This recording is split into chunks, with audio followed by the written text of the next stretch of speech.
Okay. Hi, everybody. Start the Zoom.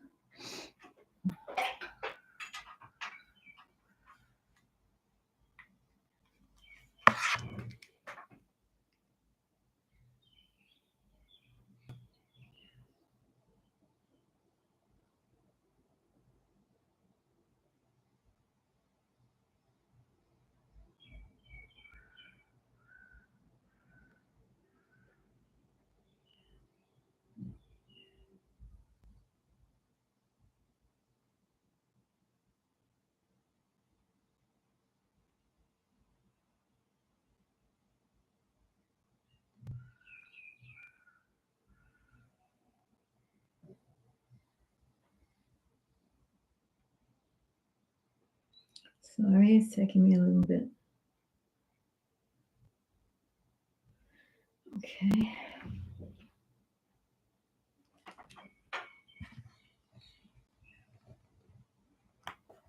Recording in progress.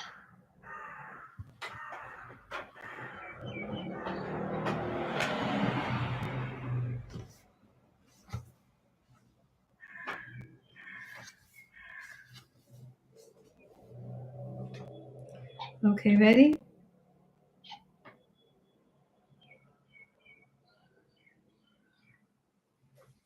Good morning, everybody. Yes, we are. We don't have a picture yet of the Levison. Oh, sorry. That's okay. Here I am. To save me. Please forwarded to the voicemail for Bertram Pliggett. Voicemail. Hang on one second. Sorry, I was just on a call and I had not taken post.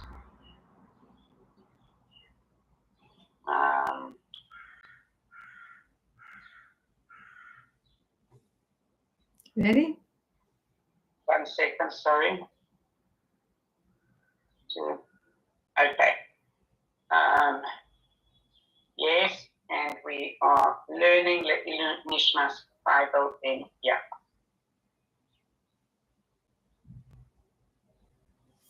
Time Arochet.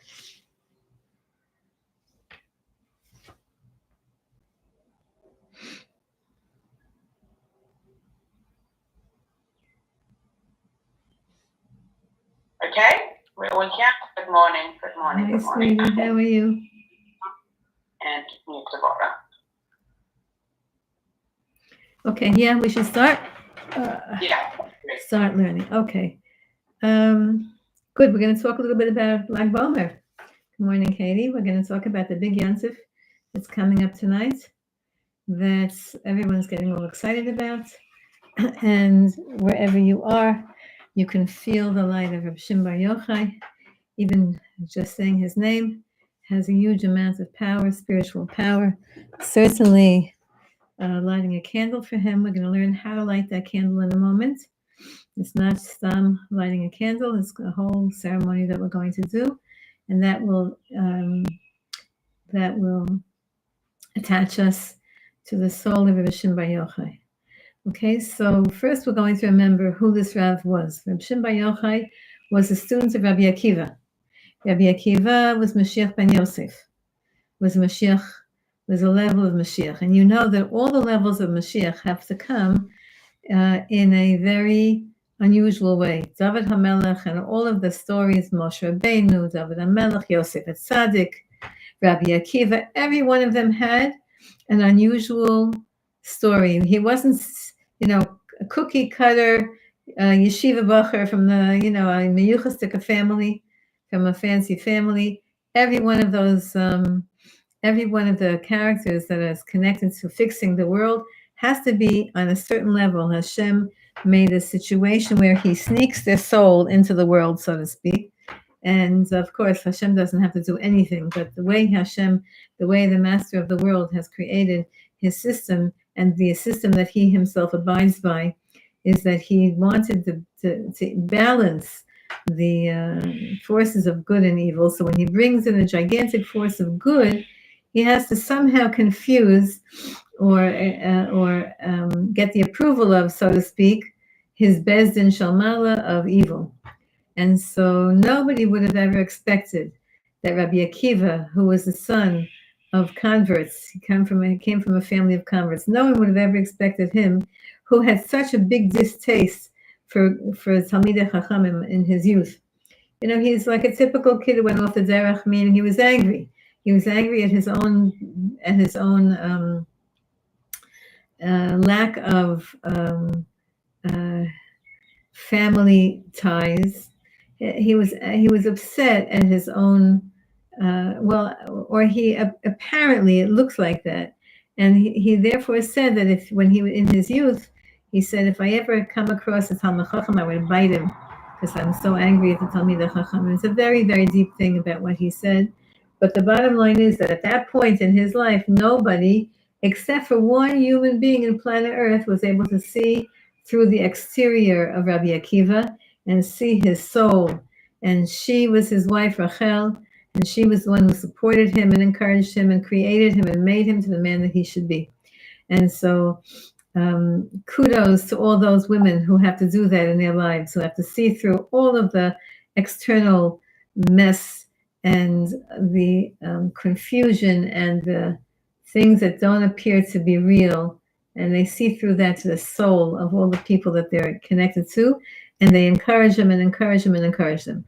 Today came to the Rav a descendant of a very big Rosh Hashiva. I'm not going to say who. They said it on the every day that now there's somebody who repeats in Hebrew the all the different things that happen in shul every morning.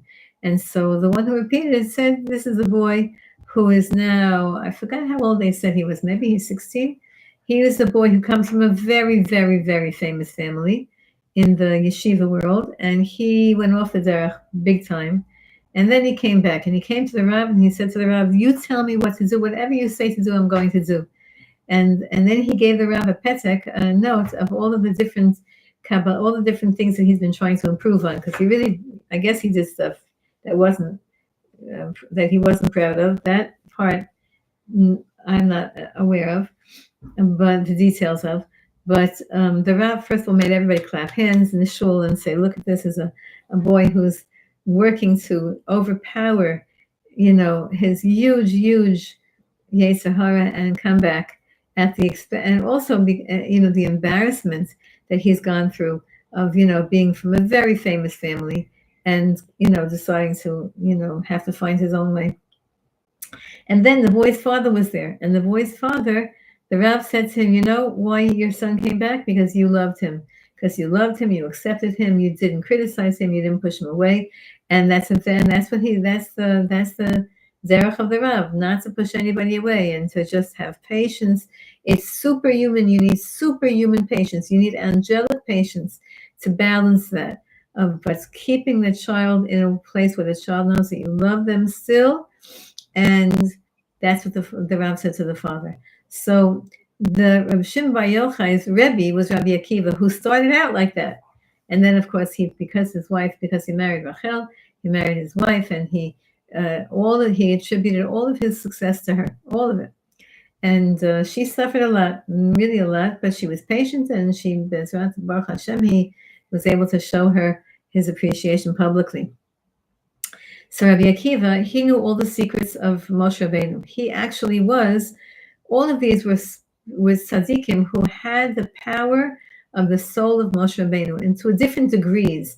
The Torah tells us that every single Jew has a little bit of Moshe Rabbeinu in us. Me and you, we each have a little bit of Moshe Rabbeinu, number one. Number two, we each have a little bit of Mashiach in us, and to greater or lesser degrees.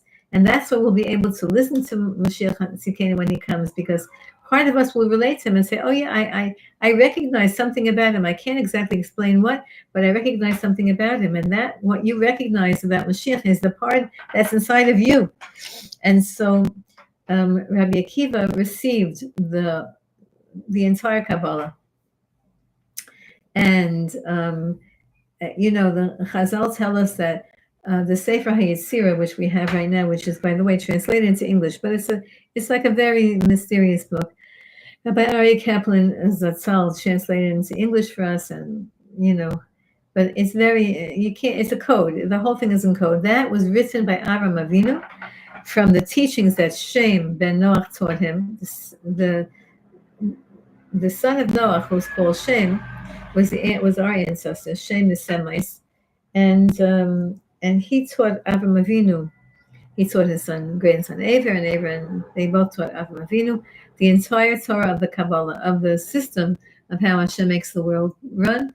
We don't understand that system, but that's what the system is called, Kabbalah. And that book was handed down, and eventually it came to Rabbi Akiva, who edited it and put it into the form that we have today. Rabbi Akiva taught his primary student, Rabbi Shimon Bar Yochai. Rabbi Shimon Bar Yochai became the receiver of the Kabbalah, of the mystical understanding of how God runs the universe, including how God runs your soul and my soul, and why your soul has to go through what you're going through, my soul has to go through what I'm going through, etc., etc. And Rabbi Shimon Bar Yochai put that all into code even more, and he wrote the Sefer HaZohar. The Sefer HaZohar is divided into several sections. The part that you're probably most familiar with is the part that's just a perush on the whole Chumash, or telling us the midrashim of the Chumash. And then the Sefer HaZohar has another part which talks about all of the Kabbalistic intentions and mechanisms and workings of the higher, how Hashem runs the world. How is Hashem running the world? That's in the Sefer HaZohar. And you have to only learn that from someone who's learned it, from someone who learns it, from a tzaddik, back. You can't pick up an internet. Don't look at the Zohar on the internet. First of all, it's going to confuse you in many different ways. There are many different ways that the Zohar confuses people, but also it's not real. It's fake news. So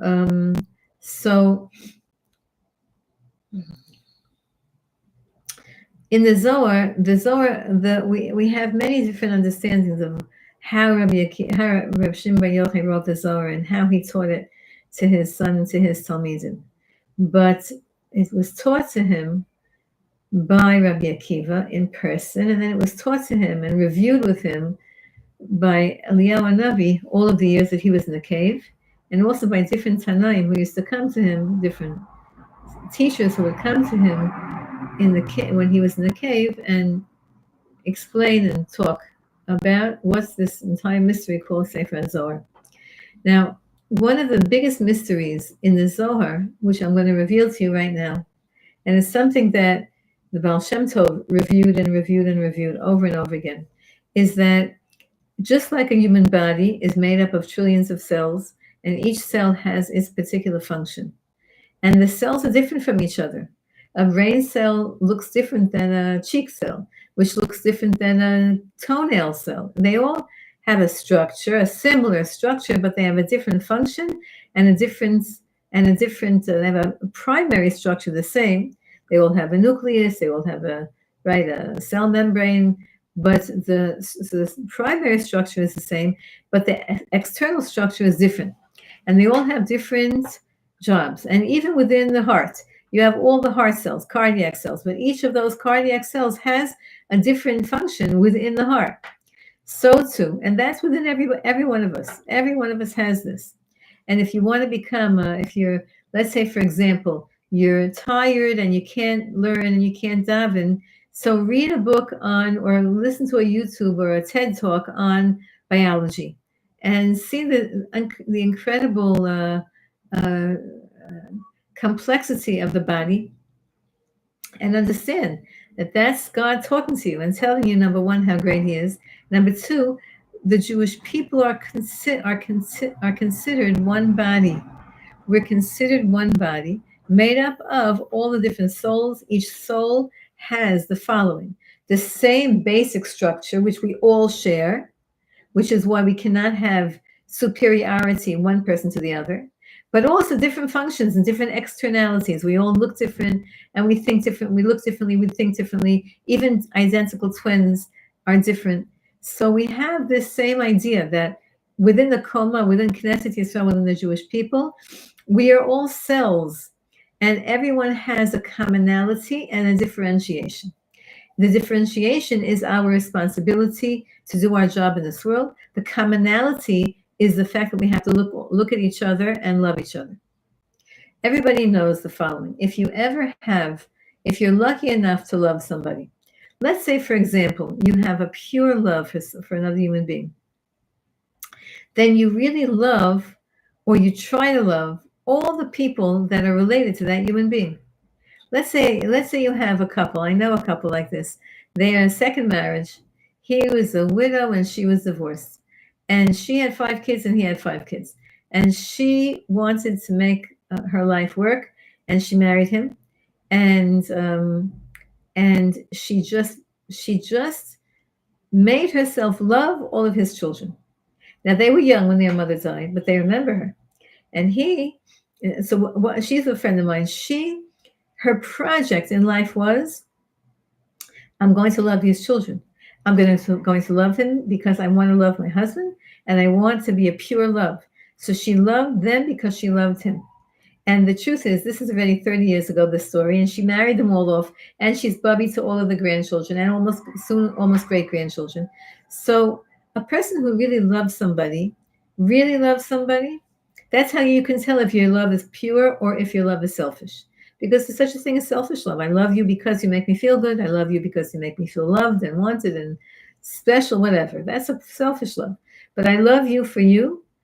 I don't even know why I love you. Sometimes you're annoying, sometimes you're disappointing, but I still love you. That's a pure love. And if a person has a pure love, then they love the person's relatives and family. They just do. And so we're supposed to have that mentality when it comes to Hashem. We say all day long, Hashem, I love you, I love you, I love you. We send them kisses, I love you. But if I really love you, I'm going to love your kids. Even though they're annoying and they're sometimes frustrating and they're sometimes whatever, if I really love you, that's how I can measure my love. So now everybody's going to give themselves a numerical grade on how much you love Hashem. How much you love Hashem is measured by how much you love Jews. Do you love Jews, just Jews? It doesn't matter if they're annoying, if they're hard, if they're difficult, if they're disappointing, if they're mean to you, but you love them anyway, then you love Hashem. And that's the percentage. Everybody has a different percentage of how much they love Hashem. It's a sobering thought. We keep thinking we love you, Hashem. We thank you, Hashem. If I'm thanking you and if I'm loving you, I have to be nice to your kids. Okay. So Rabbi Akiva was the one who wrote the Torah, who wrote the Kabbalah, and he gave it to Rabbi Shimon to code it, to make it into code. Rabbi Shimon was in the cave and he was tortured for many, many years, as you know. He didn't need to eat. He didn't need to drink. He subsided on the minimum, just like Moshe Rabbeinu. Moshe Rabbeinu was 120 days, 40 days times 3 in Shemayim. He didn't eat, didn't drink anything. Didn't eat, didn't drink, didn't sleep. He became an angel. Moshe Rabbeinu became an angel. It says in Tehillim, Tefillah Adav in the Moshe Ish HaElokim. It's chapter 90, which we learned together, I think. It's a prayer by Moshe, who was a man, and he was a godly man. It means he was like an angel, because he left his body. He was able to, whatever, we can't even imagine what that is, but he wasn't dead, and he wasn't meditating on a mountain and slowing down his heart, consciously. He didn't do any of that stuff. Whatever he did, he didn't eat, he didn't sleep. Shimon Bar Yochai ate charuvim, carobs, and he drank water for 12 years. That's all he had. And he didn't have clothing, and his body deteriorated. Moshe Rabbeinu's body did not deteriorate. But Rabbi Shimon Bar Yochai's body deteriorated. He was full of welts and full of bruises, and his skin was a mess when he came out of the cave. He was probably scary looking. But Rabbi Shimon Bar Yochai accepted every single Jew. He was taught by Hashem to accept every single Jew. And he, in his lifetime, was able to accomplish spiritually almost the fixing of the whole world. Almost. He almost fixed the whole world. He said to his son, Rebbe Elazar, he said, me and you can fix the whole world, and even I just could fix the whole world. To the point where when it came time for him to leave the cave, Eliyahu Navi was sent to tell him to leave the cave. And Eliyahu Navi didn't want to disturb his learning. Rabbi Shimon Bar Yochai was finally free. He was finally able to come out of the torture of the cave and to heal himself. And we'll talk in a second, he went straight to Tiberia. And Eliyahu Navi came to the cave and he hears him learning with his son, and he hears what they're learning in a voice that was heavenly, that was unrecognizable. And he said, I don't want to bother him. He's fixing the whole world. He's fixing the Chet of Adam Arishon. What should I do? Eliyahu Navi said to himself. So Eliyahu Navi decided that he's going to just walk by the cave and shout out at the top of his lungs, the people, Rabbi Shimon, the people who want you dead are dead. And that Rabbi Shimon should just hear it, derech hagav. He's not going to enter the cave and interrupt his learning. He's going to just say to him like this. He said, all those people who want you dead are dead. Parenthetically, because Eliyahu Hanavi was the one to give that besorah, so I'll tell you a teaching. All of the things I'm teaching to you now are based on things I heard from the Rabbi Yanuka. Not that this is his Torah. It's all, probably messed up and mixed up, but based on his teachings. But he explains that there's 3 ways that Eliyahu Navi appears to people. So if anybody thinks that they ever heard Eliyahu Navi, so I'll tell you I'll give you the 3 ways he appears, and you'll tell me if you ever had such an experience. The highest way he appears is when he appears as he really was in the physical world, in a body, the way he actually looked, and he was wearing a long cloak, and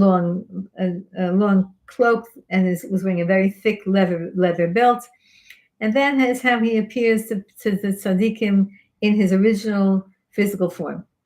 The second way he appears is like a schlepper, like a regular person who just happens to say something. It could be the guy delivering the newspaper, it could be the milkman, it could be the guy driving the bus, that Eliyahu Navi quickly zooms into him and he says something special to you that was specially meant for you to hear. That's another way Eliyahu Navi appears. And the third way is he appears in your mind. That's a harder way. That's very hard to discern if that's Eliyahu Navi or if that's your imagination. Eliyahu Navi appears in your mind and he puts ideas into your mind. And he was the one, so he appeared in the second way to Rebbe Lazar, even though he was, and to Rabbi Shimon, even though he was always with him. But he didn't want to bother him at that particular time. And so he just, like with Hesach Hadat, he appeared to him. Okay. If anybody ever met a big tzaddik, there's different levels of tzaddikim. The Yanuka says that the difference between tzaddikim, there's so many differences in levels of tzaddikim that it's like the difference between a Jew and a non-Jew. That's how much of a distance there is between different tzaddikim. And how do you measure? We can't measure anything. We're just regular people. But how is that measured? It's measured in their consciousness of God, in their understanding of what God is. It's in their own mind. That's the level of tzaddik that they are. Meaning, some people reach a very high, some tzaddikim on Yom Kippur, Mincha, they're on a very high level. And some tzaddikim are on that same exact level on a Thursday afternoon, Mincha and Shul. It's the same level. That's the levels within that tzaddikim can go through. And so sometimes you meet tzaddikim and they're very austere and serious and all they're learning and you can't really relate to them and you're afraid of them and then you meet other tzaddikim and these tzaddikim that I just described to you appear to be like so, and they wear like a fancy outfit and you think they're really amazing tzaddikim, and then you meet other tzaddikim who is just so easy to get along with, and they're so easy to talk to, and you think, this is like a lower level tzaddik, and it's exactly the opposite. What do we learn about from Rabbi Shimon? Rabbi Shimon, we learn about him, not just Kabbalah, and not just how Hashem is running the universe, but we learn about him, midot tovot, good character traits. That's what we learn from Rabbi Shimon. And he tells us all of his main teachings are about good character traits. One sec.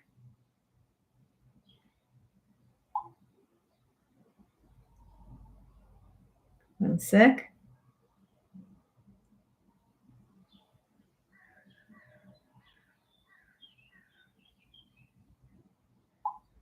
Sorry.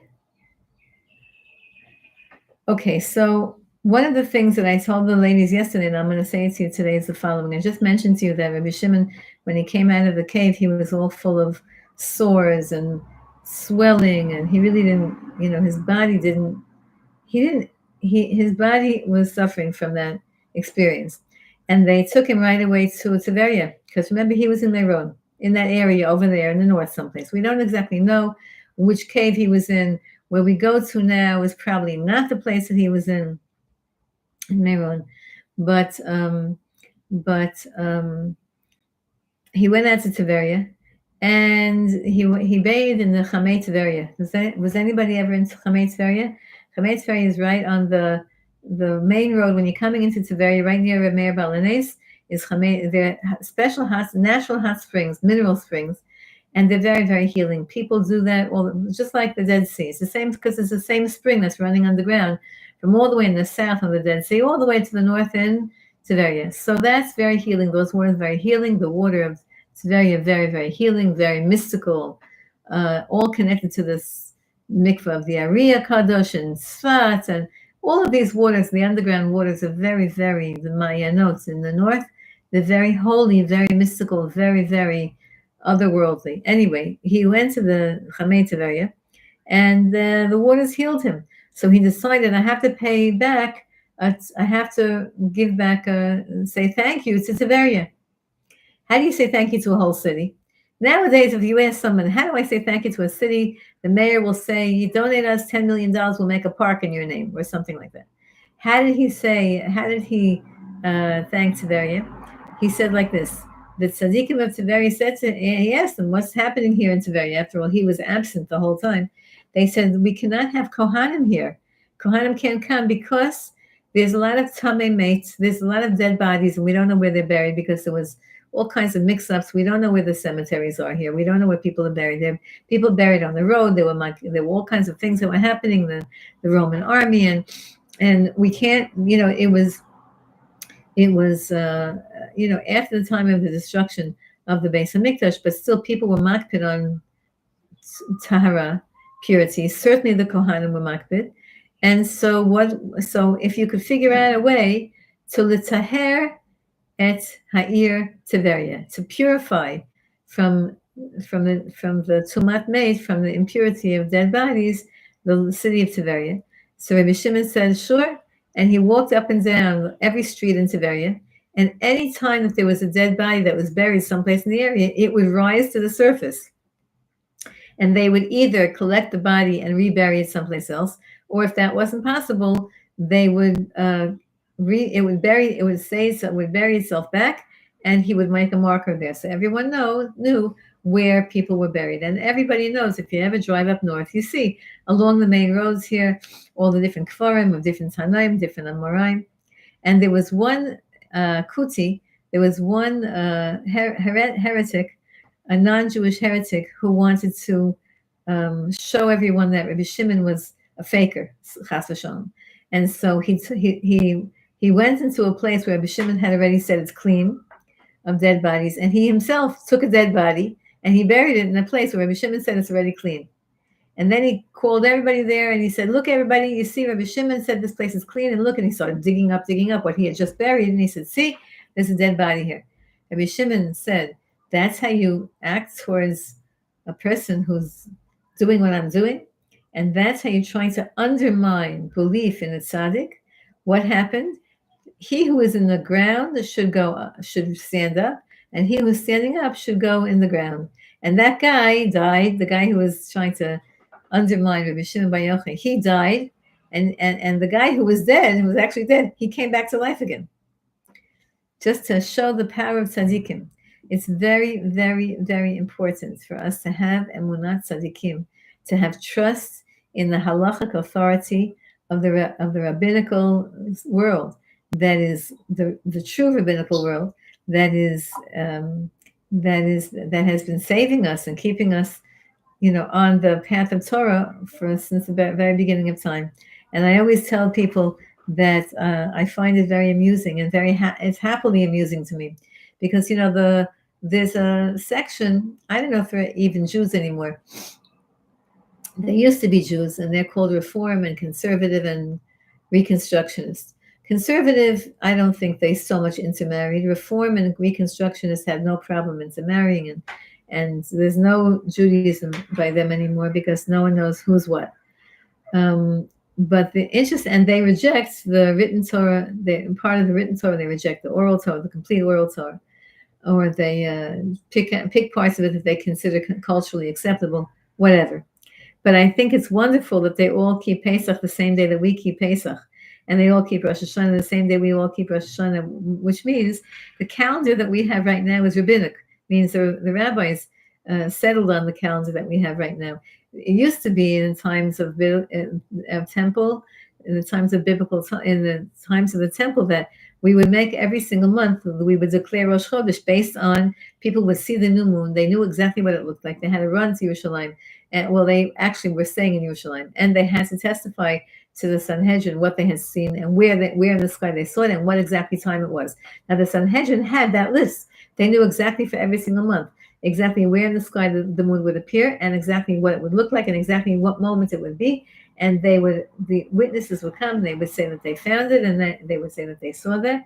And then the Rosh Chodesh would be declared, and then the whole month would follow. In other words, the holidays that were based on the dates of the month would follow based on the Rosh Chodesh that was announced by the Sanhedrin in the Beis Hamikdash in temple times. In the times of the end of the temple times, Chazal understood that we were going into exile. We wouldn't have the system anymore, and they revealed the calendar that Moshe Rabbeinu had revealed to them back that had come down through tradition.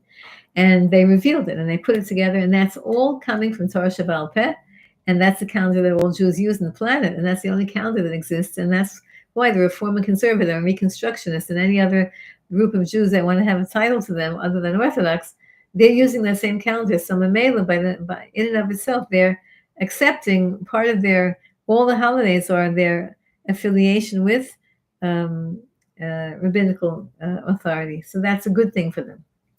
Okay, so Rabbi Shimon Bar Yochai taught us to be grateful. Simple. He's the greatest Kabbalist in the world. He was a student of Mashiach.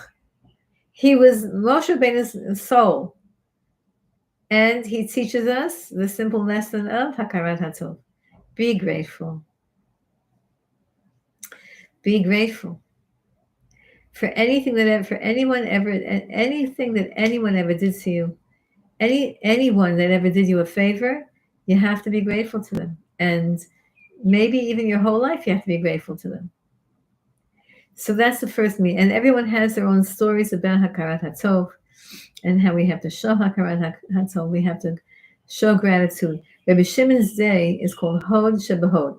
That's tonight and tomorrow. Today is Netzach Shebahod. It's a very, very important day. These days of Netzach and Hod, all these days, last week and this week, the Sephira week, if you had intuition, you should talk to somebody about it, because it's these days, especially last night and tonight, strong days of intuition, because Netzach and Hod are very connected to, on a certain level connected to prophecy, connected to intuition, etc., etc. So Hod Shebahod, tonight and tomorrow, so the Hod of Hod, that means the ultimate gratitude, being grateful for even being grateful. Do you know how some people, tonight and tomorrow is all about being grateful that I know how to be grateful, or being grateful that I at least want to be grateful, and being humble that at least I want to be humble, even if we're not there yet. At least I want to be grateful. If you walk on the street in Chelsea, is Chelsea a place in London? I just made that up. Yeah, it just popped into my head. If you walk into a place in New York City, if you walk into a place in California, and you ask a random person on the street, do you have a goal in life to be humble? I don't think anybody would answer yes. The goals in life in the secular world are, as we all know what they are. Happiness, money, power, independence, health, all the regular things. We all like that stuff. No, I'm not saying we don't like that. We like that. But to have a goal to be humble, my goal in life is to be humble. My goal in life is to be truly grateful for all the kindnesses that people do to me, and certainly the kindness that Hashem does to me. That's Hod Shebahod. That's the day that Rabbi Shimon Bar Yochai was born. It's his birthday. Chai, it's the 18th day of the month of Iyar. It's the most healing day of the month of Iyar. It's the most active day of the month of Iyar. Iyar itself is a healing month. Iyar itself is a healing month. And twice in Iyar, Hashem did a favor to us. He was here in Yerushalayim HaKodesh, and he made it sprinkle. It was a little bit sprinkling water, a little bit rainy. A couple of 2 weeks ago, and then yesterday, and everybody knows that water, rain is healing. I imagine it's also in the UK healing. So if you're getting rained on, I guess it's also healing. But certainly Eretz Yisrael is rain from any time from Pesach until Shavuos is very, very healing. And so Hod Shebahod, the day of 18th day of the month of Iyar, Chai, 18th is Chai day of the month of Iyar, and Lag, 33 days in the Omer tonight and tomorrow. It's a day to say thank you. Now, I'm going to learn something with you about the Midura, about the fires. I don't want to forget this. And I sent it around on my status, on my WhatsApp status. For those of you not on my WhatsApp group, please send me your email or your WhatsApp or your whatever, how you call it. Get on my WhatsApp groups, because then you can see statuses. Now I'm sending them Bali Neder every day, statuses, all kinds of good statuses on the holy things that are happening here in the Holy Land. So why do we light the bonfire tonight? So you're going to say it's a big yahrzeit candle. Yeah, it's a big yahrzeit candle. Why don't we light a yahrzeit candle, a big yahrzeit candle for Moshe Rabbeinu, Gimel, Zayin Adar? Why don't we light a big yahrzeit candle for Aaron HaKohen, Aleph, Menachem Av? Why don't we light a big yahrzeit candle for Rachel Imenu, Yud Aleph, Mar Cheshvan? We know so many yahrzeits. We know. How come we don't light up these big giant bonfires for everybody else? Why do we just do it for Rabbi Shimon? Okay, so it's a very important lesson, and this is what you should say before you light your. Now we're going to just light a little yahrzeit candle at home, right? You light oil, or you light a yahrzeit candle, whatever you're going to light in honor of Rabbi Shimon. Even if you go to a hadlaka, even if you go to a bonfire, to a lighting. I don't know if you have that in the UK or you have to send me I don't know. If anybody lives near us in Golders Green at Hargis, they have a special light. Yeah. Anyway, wherever you are, even if you go to a lighting, a special lighting where there's going to be music and dancing and singing and happy, even if you go, you should light in your own house tonight, Thursday night, and tomorrow. Tonight or tomorrow if you forget tonight. You can light a candle. You could light some olive oil with a wick in it, like we light for Shabbos. You can light a yahrzeit candle, whatever you want to light. And this is what you're going to say. You're going to say, first of all, for the honor and the neshama of Rabbi Shimon Bar Yochai, and his mother's name was Sarah. But you're going to say like this. You're going to say, I'm quoting, and this is what you're going to say. You can say in English, I'm going to quote the teaching of Rabbi Shimon Bar Yochai. The reason we're lighting this fire, is to say that Hashem is reminding us the teaching of Rabbi Shimon Bar Yochai. It's better to jump into the fire than to embarrass someone in public. It's better to jump into a fire than to embarrass another Jew in public, or to litzaer somebody, to make somebody suffer, or to hurt somebody. Okay, now we can't go through life without hurting people. It's just the way the world is. Our world is imperfect. Mashiach hadn't appeared yet, as of a second ago, to my knowledge.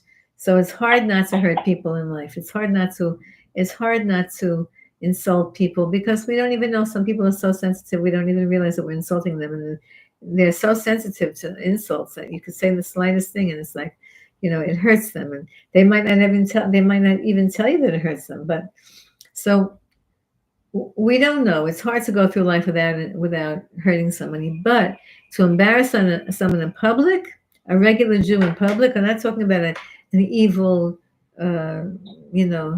known, pre-warned sinner who's doing things on purpose to go against God. We're not talking about such a Jew. We're talking about a regular Jew. Regular Jew, even not observant, is forbidden to embarrass them in public. It's better to jump into the fire than to embarrass someone in public. That's why That's what the Yanuka says is the only reason that we light the candle, because that we light fire, because every tzaddik we should be making bonfires for their anniversary of their birth and the anniversary of their death. But Rabbi Shimon, he was the one who said it in the Talmud 3 times. They quote him as saying the same exact member, the same exact saying. It's better to jump into the fire than to embarrass another Jew in public. So that's what you say, and you're going to say, Hashem, please help me in the merit of Rabbi Shimon Bar Yochai and the merit of the candle that I'm lighting in his honor and his memory, and for his neshama. Please help me to be better in my dealings with people, to be bein adam lechavero, to never embarrass anyone, to never hurt anyone, to never insult anyone. As best as I can, please help me from year to year to get better and better in this.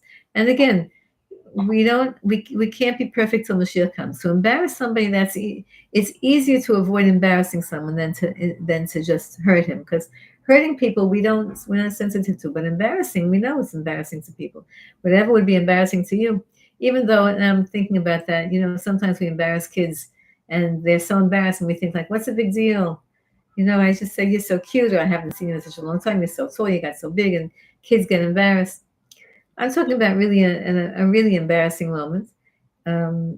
We can't embarrass people. That's what you're supposed to say when you light the candle. Somebody is not muted. Whoever's not muted, please mute yourself. I'm not going to embarrass you by telling you who you are. But I can see on your thing. Send them a message, Emerson. That's what we say when we light the candle tonight, to ask Hashem to help us, not to hurt anybody, and to follow in the ways of Rabbi Shimon Bar Yochai. Now I'm going to tell you something else that the Rav said that is very, very important to know, and it's going to bring you an incredible merit. There's some people who like to light yahrzeit candles. They light all the time yahrzeit candles. My friend, the Rebbe Rebbetzin, she should be a good debate for everybody. She should rest in peace and have a good Gan Eden with the Rebbe. She had in her house, she used to buy these like the tall 7-day candles, and she would write the name of the tzaddik on each candle, and she would light a candle for the big ones for all these different tzaddikim. She had, 10 of them, 12 of them going all the time, at all times. And the Rav, he lights, I think they told me 27 every single day, but little ones, in shul, for all the different, whoever he lights for. And so, but there's another way of lighting a yahrzeit candle for tzaddikim, and this is more important and more effective. The Rav says, let's say you really appreciate Rashi, Rav Shlomo Yitzchak ben Yitzchak, Rashi, right? Let's say you really appreciate Rashi, that you've been learning Chumash with Rashi, which everybody should be doing, right? It's Chumash with Rashi, with the commentary of Rashi, the Parshas HaShavua, at least something, Chumash and Rashi. Women have to learn also. So let's say you really enjoy Rashi.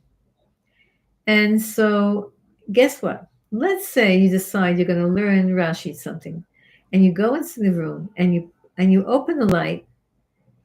You open the light, the electrical light, and you sit down with a Chumash and you're reading Chumash and Rashi. So you know that that's as if you lit a yahrzeit candle for Rashi, even though it's electric. But the main thing by lighting a candle for the neshama of somebody is to learn the Torah of that person. When you light a yahrzeit candle for your father or your mother, let's say they didn't teach you Torah, or let's say they didn't write a book, but you can remember an activity, a mitzvah that they did, that they taught you. So if you light a candle without having some kind of a spiritual gift to the person that you're lighting, so it's really not so effective. But if you light a candle for a tzaddik, then either by the light of the candle, learn the sefer of that tzaddik. Now, of course, on Shabbos, it's a problem. You can't do that. But on Shabbos, we're not going to light candles for tzaddikim, because it's Shabbos, you can't light fire. Can't make fire. And also on Shabbos, it's a problem to study right next to a fire, because all these halachas of what happens if the fire goes out, what happens if you, by accident, you forget, you want to move the fire closer to you. And so, but that's the point. The point of lighting a yahrzeit candle for neshama isn't just to light the candle and the fire gives them pleasure. It's also to either remember a good deed that they did and verbalize it, and recommit to it, to uh, um, to recommit to the behavior, to the good behavior of that person, to recall a good activity, a good deed, a good way of being of that person. If you can't go to the grave, you can, of course, light a candle. But again, lighting candles has different dimensions. And the main way of lighting a candle is to give benefit to the soul of the person that you're lighting the candle for, is either to learn some Torah by the candle, even if it's Torah of somebody else. Somebody, please mute yourself. Either to learn Torah by the candle, that if the person wrote a sefer, right, and you learn the Torah, the sefer of the person by the candle, that's the person, that's great. If the person didn't write a sefer, didn't write a Torah book, and you read another Torah book, let's say you read Tehillim by the light of that candle, then that's also great. And if you also, when you light the candle, you're also going to say a merit of the person that you're lighting for. You say, my father was so generous, he was very charitable, he loved peace. And I'm going to try to be more charitable and more generous and love peace to imitate the teachings that my father taught me. That would be, and then you light the candle. That would be to the merit of the soul of your father. So you see, Rabbi Shimon Bar Yochai, what is he talking about? He's talking about Hakarat Hatov, gratitude. He's talking about not insulting people, not embarrassing people. He's talking about midot. He's talking about character traits. Of course, Rabbi Shimon Bar Yochai has revealed to us all the heavens and the heavenly spheres in the Kabbalah. But he's telling us, don't minimize. Don't think that you're so holy that you have to treat people in an undignified way. Don't think that you're superior to people. We're all cells, and we all in the same body of the Jewish people, even though we're separate cells, but we all have a commonality. We all have that soul. And some of the people who have the darkest looking souls sometimes are the holiest of the holiest people. Rishon Bar Yochai also says like this. We learned this yesterday, but I'm just going to review it. None of us really learn Talmud. I mean, I don't think any of you here learn Talmud, and I don't think anyone here learns Zohar. But maybe you've ever seen, or you've heard, that the Talmud, whenever the Talmud wants to begin a new topic, it'll say Tashma. Tashma means come and listen, come and hear what I'm about to tell you. And in the Zohar, when he wants to talk about a new topic or introduce a new idea, or he says Tachazi. Tachazi means come and see. Come and see what I'm about to tell you. Come and see. And so, which is more important, hearing or seeing? Everybody will have a different understanding of which is more important, which is more vital in this world. When we say Shema Yisrael, we don't say Re'eh Yisrael. We say Shema Yisrael. Listen, every Jew, because to listen means to deeply meditate on and to internalize. And to see means to see with your eyes, with your physical eyes. So Rabbi Shimon tells us like this, and this is a very big challenge in planet Earth in the year that we're in right now, really for the last, I don't know how many years, is to keep the eyes clean. Shmirat ha'inayim. Now for ladies, it means like this. For men, it means not to look at anything that's forbidden to look at. For women, it means the same thing. You cannot look at magazines that are showing women who are not clothed. You cannot look at things like that. Even though you're a woman, you're not allowed to look at that. It will diminish your sensitivity to modesty. But also looking at other people's lifestyles, looking at other people's things and being jealous of them. Using the eyes in an improper way. So if Reb Shimon in his Zohar keeps saying, come and see, what he's inviting us to do is to be able to understand, but by keeping our eyes clean. That's why it says that tzaddikim, one of the expressions to describe a tzaddik is they see from one end of the world to the other. Why? Because their eyes are clean. And so there's no barriers between the physical world, because they don't look at anything that's inappropriate. Their eyes can see the entire physical world, because they never look at anything in the physical world that they shouldn't be looking at. And it says in the Shema every day, stop going after your heart, stop going after your eyes, stop looking at things you shouldn't be looking at, etc., etc. Everyone in their own world, everyone in their own life, and everyone has to talk to themselves, not me talking to you, it's you talking to you and me talking to me. Do you remember a long time ago, we made those beautiful bookmarks that I have? I have no more left. I have like my own personal ones of the psukim that the Rav said to say every single day, right? The four psukim that the Rav said to say, I think Marcel printed them up, and Rabbi Sindavs, arranged that whole thing. And Jim and Ginny, and we all and Janice, right? Of course, you say them still. Everybody says them. You have to say them every single day, at least every single day, at least once a day. You have to look at the sky. You have to look at the sky and say the psukim, and it brings great salvation. So the Rav is always saying, the Yanuk is always saying, Einaim Lashamayim, put your eyes up to the sky. Always look up. Don't look down. Look up, look up, look up. And, I was always thinking, like, of course, why looking in the sky? The sky is, heavenly. It reminds us of the things that are above the physicality, above limitations. The sky is almost unlimited in the way it looks. But today the Rav said something so beautiful that I want to share with you, because for me, it was a game changer. He said, the sky is Hashem's eyes. When you look at the sky, it's like looking into Hashem's eyes. To me, that was such a game changer. It made it so much more whoa. Because, when you love somebody, you just want to look at them. You want to look at their eyes. You want to look deeply into someone's eyes. And sometimes when you're really, when you can't look at someone's eyes, it's because you're embarrassed or it's too much. There's too much power, whatever. But could you imagine if the sky is Hashem's eyes? Of course, Hashem doesn't have eyes. Hashem has no physicality whatsoever. But we use these, we're physical, and the only thing that our brain can understand is physicality, things that if I would tell you to go above time, we don't know what that means. Even if we'll say, it means to go in a time-traveling box and I'm going to go back to the year 1820, whatever. We don't really understand what it means to be above time and to be above space and to be above physicality.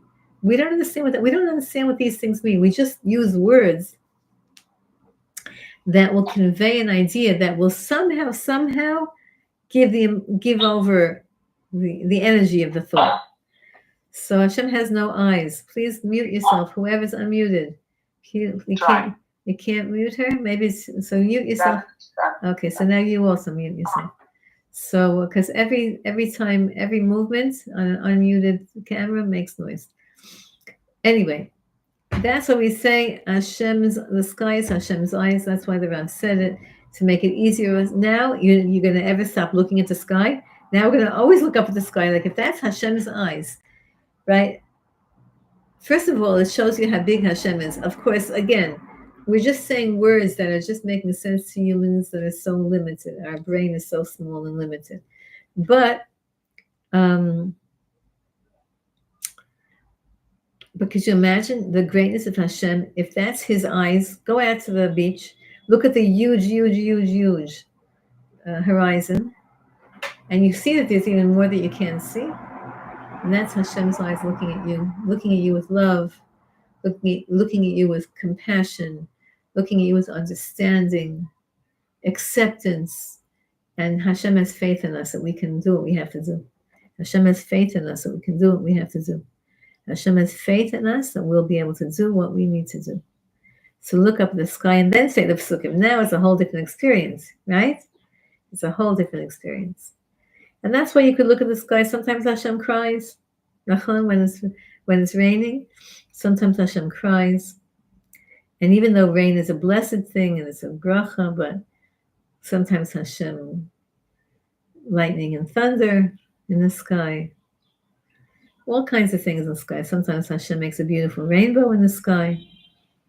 The rainbow, why is the rainbow so beautiful? Because even when Hashem does things that are din, that are judgment, He does it because he loves us. That's why he made the rainbow beautiful. The rainbow is a sign of destruction. The rainbow is a sign of I almost destroyed the world, and the only reason I didn't destroy the world is because I made a pact with the world that I won't destroy it. That's what the rainbow means, right? By Noach, when Hashem made the rainbow by Noach, he said, "This is a contract that I'm making with you, a commitment that I'm making with you," says Hashem, that I will never destroy the world. Okay, with water completely. So it's a scary thing, that rainbow. So why is it so beautiful? And all the colors, and how it's so misty and you can't even touch it. It's just over there. And why is it beautiful? Because Hashem is saying to us, I'm beautiful and you're beautiful. And even sometimes when things have to be with judgment, it's only coming out of love. All right, my sweetie pies. So if you're in Yerushalayim, if you're in Eretz Yisrael, come to one of the hadlakot here. Bezrat Hashem, there's a lot of different hadlakot. There's one in Beit Shemesh. There's one here in Mevaseret. There's one by Meron. Light your own little candle. Ask Hashem to help you in the merit of this big tzaddik. When Hashem sends tzaddikim into the world, He doesn't do it, for no reason. He does it because He wants each tzaddik to do their job and to elevate us even more. So every time there's a tzaddik in the world, we have to learn their Torah, their teachings, and try to internalize it.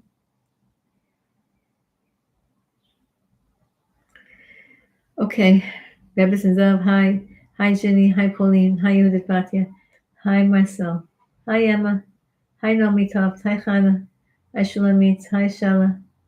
Hi, Dania. Oh, everybody's popping off. Don't pop off my screen. Hi, Katie. And hi, Mrs. Hi, Mrs. Milun. Sandra Milun. I don't know who that is. Who's that? That's Candace. Oh, that's Candace. Candace I always get you wrong. I always get it wrong. Hi, Liz. Hi, Devara. Hi, Rebecca. 1 second. It's okay. Don't go. I have to go on my other list. Who did I say hi to? 1 second. Hi, Juliet Golda. And hi, Rosalind. And hi, Sarah. What? It'll be Juliet's birthday this week. Oh. Away for her brachos. Oh, nice. Beautiful. Hi to everybody, and hi to everybody on YouTube. Everybody should have a good Shabbos, a good Lag Bomer, a happy day. Everybody loves it. Everybody, Chaim Aruchim, healthy. And also, can we just add the name of Salah Gaz? I don't know his father's name, but Salah was this beautiful pregnant woman who was just murdered. And her baby born into the world, and Wow. was the terror attacked us. How do you know her? You know her? Don't know, but I do now. Yeah. I know, it's terrible.